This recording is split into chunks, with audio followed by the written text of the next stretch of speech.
안녕하세요. 저는 32살 결혼을 앞두고 있는 예비 신부입니다. 제 신랑은 평범한 회사원으로서 누구보다 성실하게 근무하고 있어요. 신랑은 저희 오빠가 운영하는 식당 단골 손님이었는데 휠체어를 끌며 카운터를 보시던 아버지는 예비 신랑의 바른 인성을 알아봤고 저와 만남을 권유하셨습니다. 단 한 번 남자 한 번 만나보지 못했던 제가 답답했는지 아빠가 나서주고 나서야 저는 처음으로 남자와 연애라는 것을 해보았네요. 초등학교 5학년이 된 남동생은 벌써부터 얼마나 조숙한지 항상 누나 때문에 걱정이라고 아빠며 형이며 쌈 싸먹을 기세예요. 제 소중한 가족은 아빠로부터 비롯되었고 돌이켜보면 아빠와 저는 말로는 다 못할 사연을 안고 있습니다. 이제부터 아빠와 저의 긴 이야기를 하고자 합니다. 저희 엄마는 젊을 적 빼어난 외모 덕분인지 재력 있는 아빠와 결혼해서 손에 물 하나 안 묻히고 사모님 소리 들어가며 사셨습니다. 저 역시 부모님 덕분에 4살 더 오래 오빠와 함께 부족한 것 없이 유복한 환경에서 자랐어요. 하지만 안타깝게도 저희 오빠 15살 저 14살 때 아빠는 병으로 세상을 떠나셨고 엄마는 저의 남매를 외로이 4년간 홀로 키우시다 엄마 밑에서 일하고 있던 어느 한 남자를 만나 불같은 사랑에 빠져 결혼하셨습니다. 얘들아 인사해. 앞으로 너희 아빠가 되실 분이야. 앞으로 아빠랑 잘 지냈으면 좋겠다라고 하시는데 저 오빠는 새아빠의 모습을 보고 한동안 정신이 멍해졌네요. 아직도 그 남자 아니 새아빠의 첫 만남을 잊을 수가 없습니다. 엄마와 7살 연하였던 무척이나 앳돼 보였던 새아빠 엄마는 아빠의 회사를 이어받아 경영에 참여하셨는데 새아빠는 신입 직원으로 들어와 엄마와 연이 닿았다고 합니다. 엄마가 재혼 당시에 35살이었는데 새아빠는 대학을 졸업해서 사회에 발 들여놓은 지 얼마 안 되는 28살에 불과할 때예요. 두 사람의 결혼이 알려지자 양가 부모님들은 격한 말들을 쏟아내었고 생각보다 더 반대가 거셌습니다. 애들 딸인 늙은 과부랑 결혼한다고 난리였고 새파랗게 어린 남자한테 재산 뺏긴다며 정신 차리라며 난리였답니다. 제 친오빠 역시 필사적으로 결혼을 반대하며 드러눕고 생떼를 썼습니다. 친아빠와 정이 각별했던 오빠는 엄마의 재혼을 인정할 수 없었던 것 같아요. 그렇지만 엄마와 새아빠는 모든 반대를 부릅쓰고 결국 결혼해버렸고 저희는 한 집에서 살게 되어버렸습니다. 당시 중학교 3학년이었던 오빠는 충격이 심했는지 점차 반항의 강도가 세졌고 어렸던 제게 늘상 이렇게 말하곤 했어요. 너 절대로 그 남자한테 아빠라고 부르지 마. 할머니도 그 남자 우리 엄마 돈 노리고 결혼한 거라고 했어. 어떻게 해서든지 그 남자를 우리 집에서 쫓아버려야 해라며 심신당부하듯 빌려두었고 그 덕분에 처음부터 저는 오빠의 반항에 덩달아 합류하게 되었습니다. 그러나 절대로 호락호락한 새아빠가 아니었네요. 저희 남매는 일부러 언니가 집안에 풍파를 일으켰고 기어코 엄마의 맘에 고의적으로 상처를 내었습니다. 급기야 오빠는 늘 친구들이랑만 몰려다니며 나쁜 짓을 일삼아 경찰서도 드나들었습니다. 엄마와 새아빠는 이에 마음 아파하며 오빠에게 관심을 기울였지만 돌아오는 건 배은망덕이었네요. 어느 날 오빠가 집안에 있던 값비싼 물건들을 몽땅 털어 흔적도 없이 사라진 겁니다. 참 이걸 신고를 할 수도 없고 엄마는 그래도 아들이라고 오빠를 걱정하며 찾아 헤맸고 새아빠 역시 백방으로 돌아다녔습니다.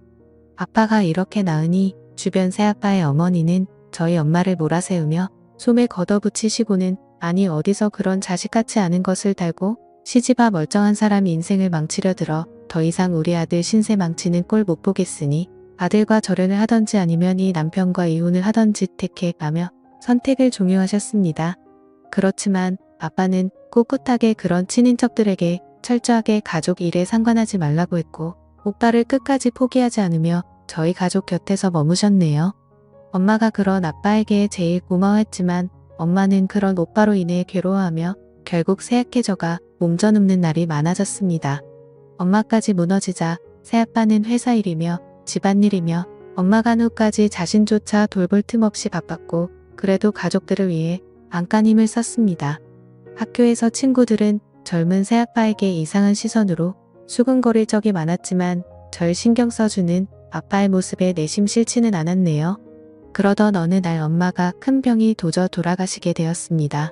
엄마는 돌아가시면서까지 아픈 손가락이었던 오빠를 그리워했지만 끝내는 도망간 오빠를 찾지 못한 채 세상을 등지시고 말았습니다. 아빠가 먼저 떠나고 그 다음에 오빠 마지막으로 엄마까지 하나둘씩 가족들이 제 곁을 떠나가니 저는 도저히 살아갈 자신이 없더군요. 그때 새아빠가 엄마의 묘 앞에서 제 손을 꼭 잡아주셨습니다. 진짜 아빠처럼 어른스럽게 엄마를 잃은 저를 진심으로 위로해 주었습니다.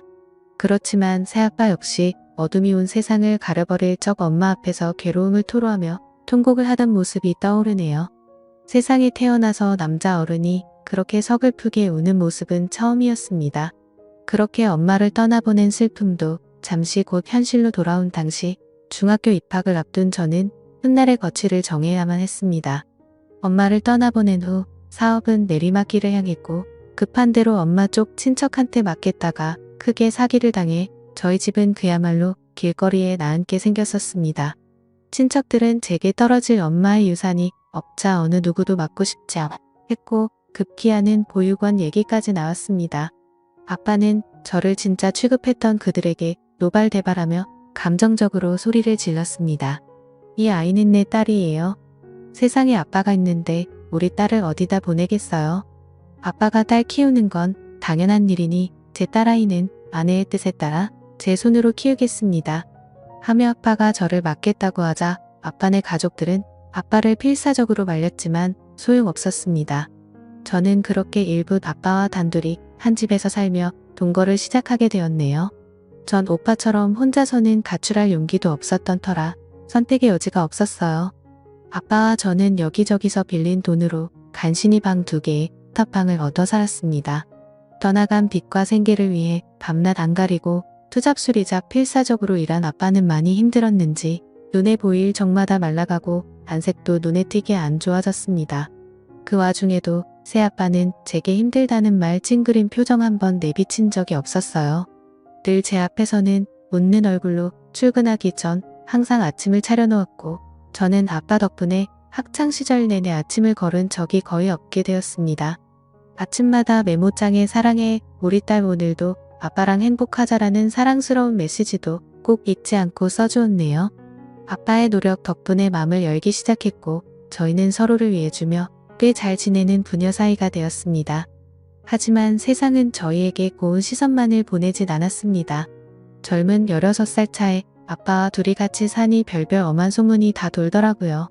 사람들의 편견이 어찌나 심한지 심지어 학교 친구들이랑 담임 선생님마저도 제게 입에 담기도 불태한 관계로 오해하더군요. 그야말로 이상한 소문의 주인공이 되어버렸습니다. 글을 쓰고 있는 와중에서도 화가나 차마 표현은 하지 않을게요.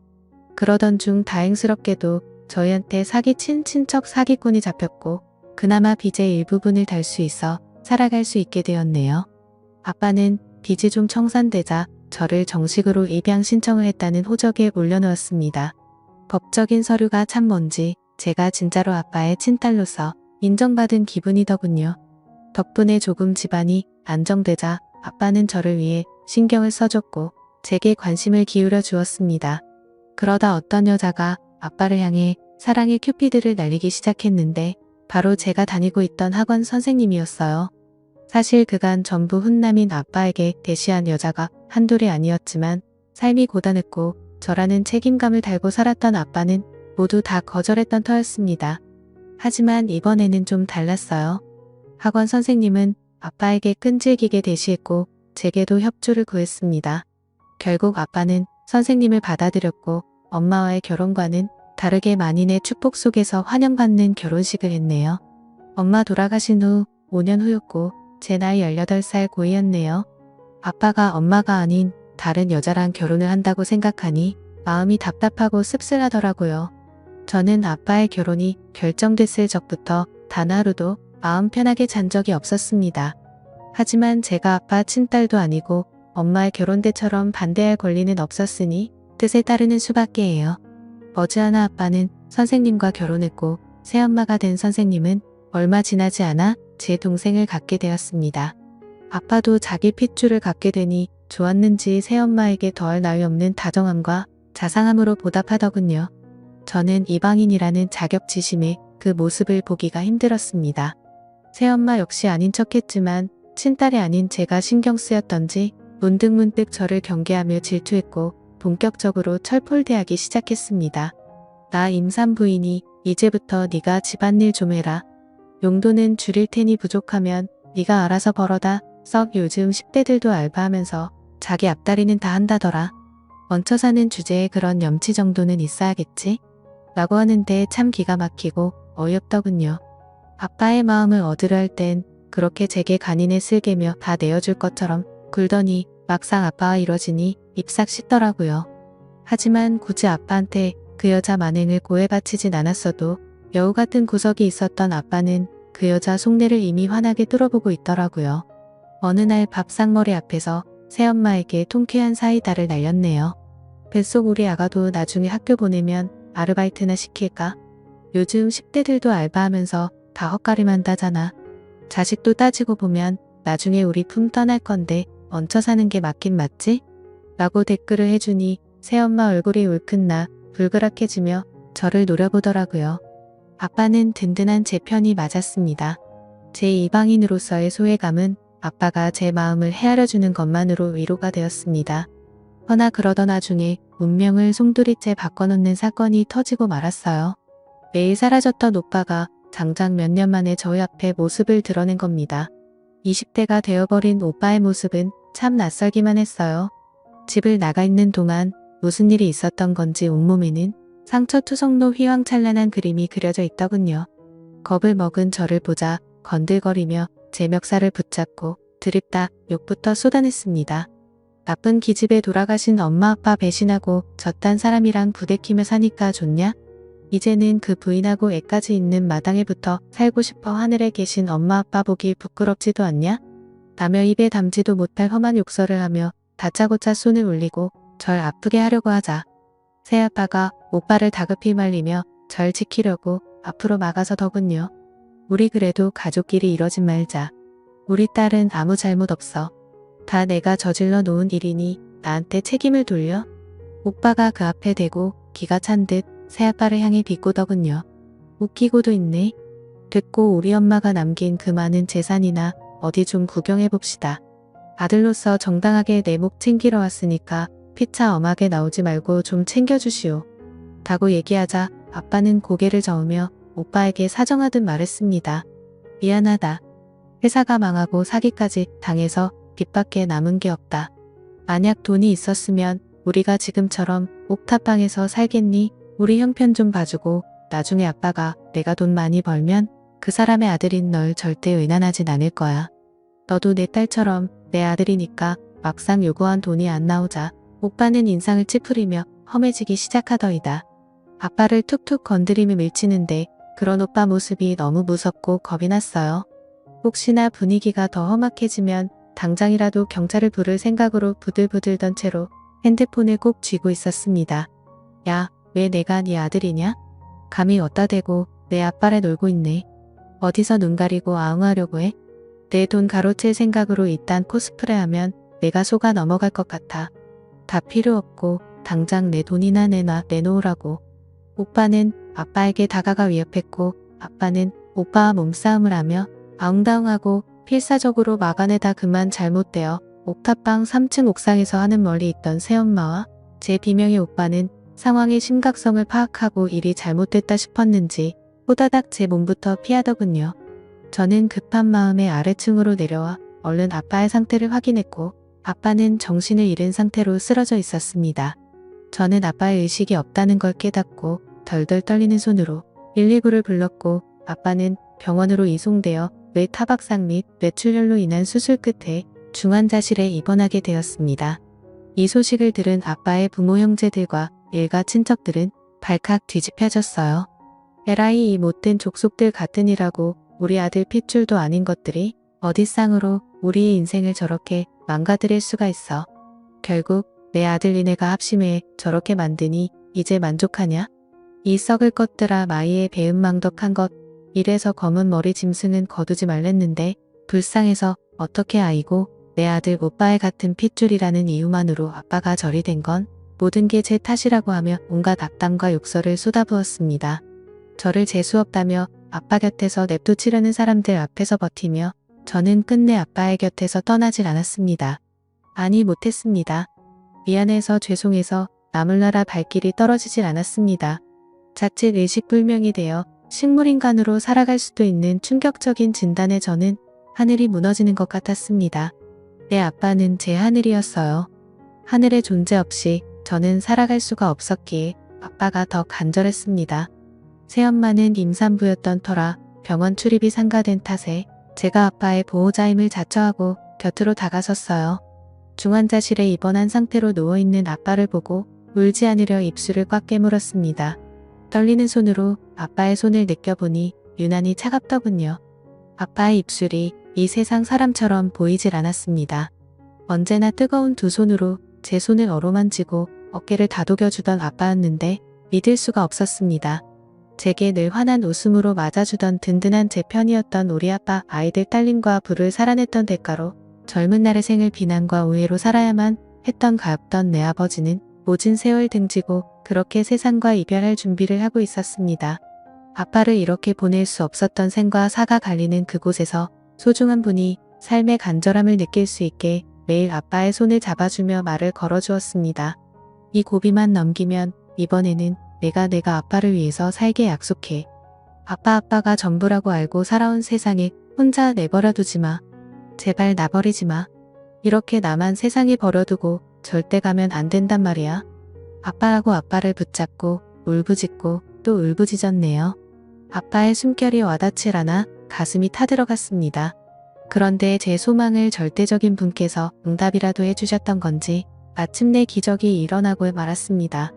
어느 날 아빠가 의식을 차렸단 소식을 제일 먼저 듣게 되었습니다. 저는 한순간 지옥에서 천국으로 들어섰고 가슴이 벅차오르는 기쁨에 아빠에게 다가섰습니다. 의식을 회복한 아빠는 며칠 후 일반 병동으로 옮겼고 빠른 회복 속도를 보여갔습니다. 그러나 절대적인 그분은 야속하게도 모든 걸 다 내어주진 않더군요. 제 기도가 부족했던 건지 후유장애로 인한 팔다리 마비가 발생하게 되어버렸대요. 아빠는 재활 전문 병원으로 전원하였고 2년 정도를 재활치료에 힘썼으나 후전 없이 팔다리 마비가 잔존하는 상태가 계속되어 버렸습니다.